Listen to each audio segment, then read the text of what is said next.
Assalamualaikum warahmatullahi wabarakatuh. Alhamdulillahillazi ya'lamu sirra wan najwa wa yashifu dhurra wal balwa. Ashhadu an la ilaha illallah wahdahu la syarikalah wa ashhadu anna Muhammadan abduhu wa rasuluh la nabiyya ba'dah. Allahumma salli ala sayyidina Muhammad wa ala alihi wa sahbihi ajma'in. Amma ba'd. Puji sila syukur marilah sama-sama kita panjatkan kehadirat Allah Subhanahu wa taala. Dengan izinnya, pada hari berbahagia ini, kita masih berikan nikmat berupa nikmat iman dan nikmat Islam, dan juga nikmat kesehatan yang Allah berikan kepada kita semua.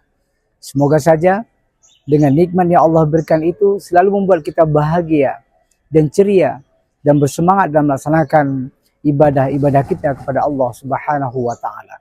Salawat dan salam kepada Rasul Allah Muhammad sallallahu alaihi wasallam, kepada keluarga dan sahabat-sahabat sekalian. Sahabat berlian yang dimuliakan Allah Subhanahu wa taala. Seiring dengan berjalannya waktu, dunia semakin hari semakin berputar. Peradaban manusia semakin hari semakin berubah. Tantangan kehidupan manusia pun semakin hari semakin modern. Perubahan zaman yang hari ini sangat signifikan, sehingga tatanan kehidupan manusia itu sendiri kadangkala juga menuju sebuah perubahan yang sangat besar sekali. Tantangan demi tantangan yang akan kita hadapi selaku manusia tentunya tidaklah kecil, tapi melainkan sangat besar sekali. Ini merupakan kesiapan dan persiapan pribadi dan individu manusia itu sendiri, terutama dengan kehidupan fata morgana, kehidupan manusia yang hari ini semakin hari semakin canggih dan budaya yang begitu tinggi dan bahkan menyeluruh seluruh alam semesta. Namun di sisi yang lain, para pemirsa belian yang berbahagia, ada satu sisi yang sangat penting untuk kita pelajari dan kita tekuni, bahkan hari ini kita harus menjadikan sebagai salah satu wadah dalam pembicaraan yang sangat serius sekali. Apakah itu? Yaitu tentang persoalan remaja.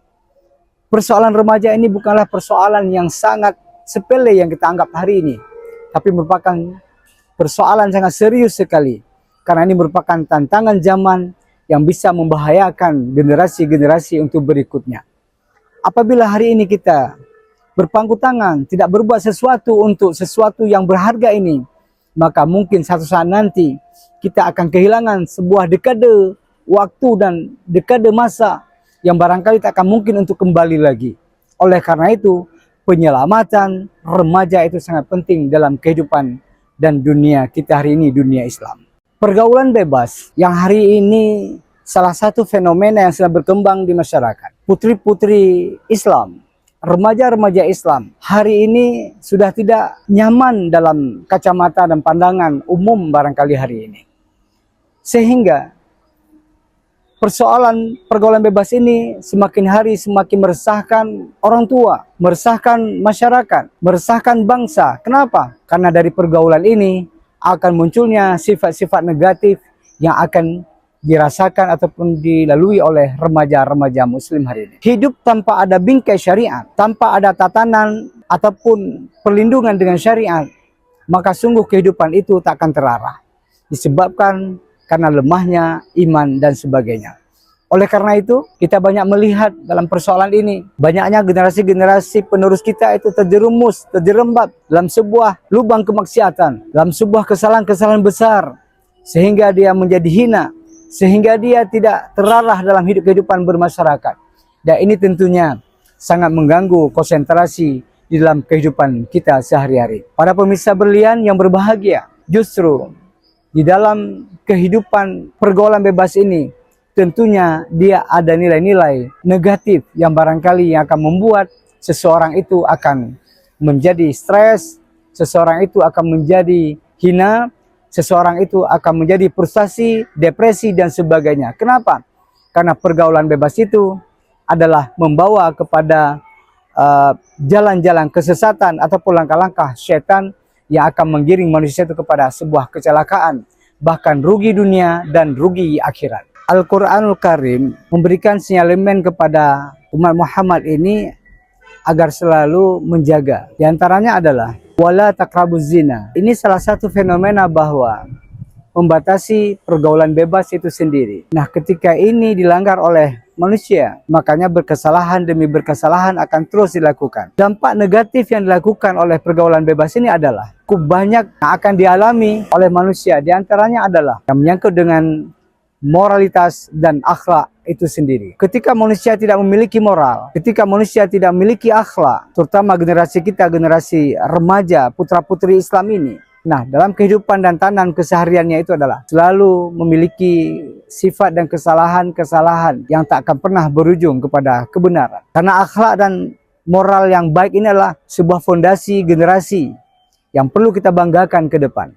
Apabila mereka tidak memiliki akhlak dan moral yang baik, maka akan tergelincir pada sebuah lubang kesesatan, yaitu langkah-langkah syaitan. Selain itu, remaja kita akan mengalami perubahan dan kerugian dari segi fisik, karena pergaulan bebas itu akan menyebabkan hamilnya di luar nikah ataupun perubahan-perubahan fisiknya itu, sehingga kehidupan dalam keluarga pun sangat terganggu, lebih-lebih lagi di tengah-tengah masyarakat. Ketika kedua-duanya ini, tatanan kehidupan dalam keluarga sudah mulai tak ada kepercayaan, ditambah lagi dengan cemoohan, ejekan, hinaan dari masyarakat itu akan dituju kepadanya, sehingga apa yang terjadi kemudian?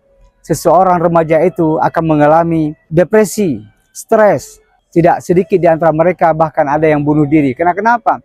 Karena mereka merasa dirinya tidak lagi memiliki moralitas yang tinggi dan juga mereka tidak dipercaya dalam kehidupan keluarga maupun masyarakat. Selain itu juga banyak sekali sifat-sifat negatif yang lainnya yang akan dialami oleh remaja kita, remaja Islam. Di antaranya termasuk terhadap nilai pendidikan, merosotnya pendidikan dalam masa mereka sedang belajar, sehingga mereka tidak bisa menikmati bagaimana nikmat dan indahnya dalam pembelajaran.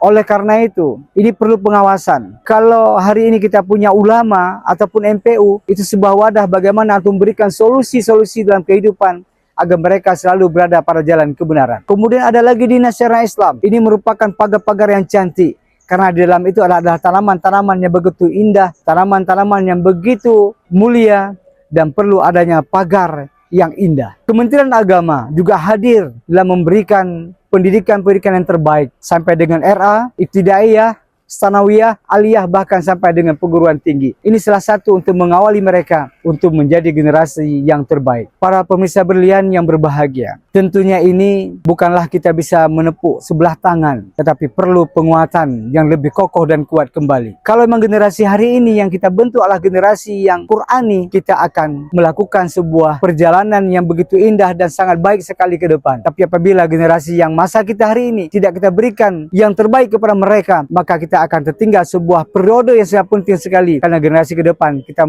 memiliki adalah kehampaan generasi yang sesungguhnya sebagaimana yang kita harapkan. Oleh karena itu, dengan segenap kekuatan kita hari ini, semua stakeholder, pemimpin-pemimpin negara, pemimpin-pemimpin yang diamanahkan oleh Allah Subhanahu wa taala hari ini, mari bahu-membahu untuk sama-sama kita menyelamatkan generasi muda yang hari ini sedang dalam suasana yang begitu menyibukkan dengan hal-hal duniawi hari ini. Inna dunya bahrun amik, qad gharika fiha nasun kasirun, faj'al safinata fiha taqwallah. Ketahuilah, dunia ini diumpamakan laut yang cukup dalam. Qad gharika fiha nasun kasirun. Banyak sekali manusia-manusia yang tenggelam di dalamnya. Faj'al safinata, tapi jika ingin selamat, fiha taqwallah. Mari kita jadikan generasi kita adalah generasi emas kita yang selalu beriman kepada Allah Subhanahu wa taala dan juga memiliki kekuatan dan ketakwaan. Karena dengan modal takwa itulah yang bisa menyelamatkan generasi emas kita untuk menjadi generasi yang terbaik dalam kehidupan dunia ini. Mari kita berlomba-lomba untuk terus memberikan yang terbaik kepada mereka. Apapun yang kita miliki hari ini, nuansa-nuansa Islami dan juga berbagai macam tausiah-tausiah agama, pelajaran-pelajaran yang terbaik fikih, sehingga mereka terarah dalam kehidupannya. Di luar sana ada negara-negara yang membebaskan kehidupan pergaulan bebas, tetapi apa yang terjadi? Sampai dengan hari ini mereka tidak mampu untuk mengontrolnya kembali karena mereka kehilangan konsep. Tapi kita khususnya di Banda Aceh ini dan juga di umumnya di Aceh, kita masih memiliki fondasi syariat Islam. Inilah yang membuat kita kokoh hari ini. Inilah yang membuat kita masih percaya diri hari ini. Hari ini kita berlandaskan kepada Al-Quran dan hadis Nabi, dan inilah yang sedang diterapkan di negeri Selangor Mekah ini. Mudah-mudahan kita bisa melihat bagaimana indahnya kehebatan Islam itu sendiri. Tangan remaja-remaja Islam kita yang hari ini sedang kita gembleng, yang hari ini sedang kita peduli, yang hari ini mereka adalah terus kita awasi dan mereka kita bawa pada setiap pertemuan-pertemuan yang Islami, agar nantinya mereka menjadi menjadi cahaya penerus dakwah risalah Rasulullah sallallahu alaihi wasallam, dan nanti akan dipertanggungjawabkan di hadapan Allah Subhanahu wa taala terhadap alam-alam mereka dan apa yang mereka lakukan. Demikianlah tausiah singkat di bulan suci Ramadan ini. Mudah-mudahan bisa menghibur hati sanubari kita semua, khususnya kami pribadi yang menyampaikan sepatah dua patah kata ini. Semoga saja kita berada pada jalan-jalan kebenaran, diridhoi oleh Allah Subhanahu wa taala, dan juga kita memiliki keselamatan dunia dan akhirat. Nasrun minallah fatun qarib wa basyiril mu'minin. Wassalamualaikum warahmatullahi wabarakatuh.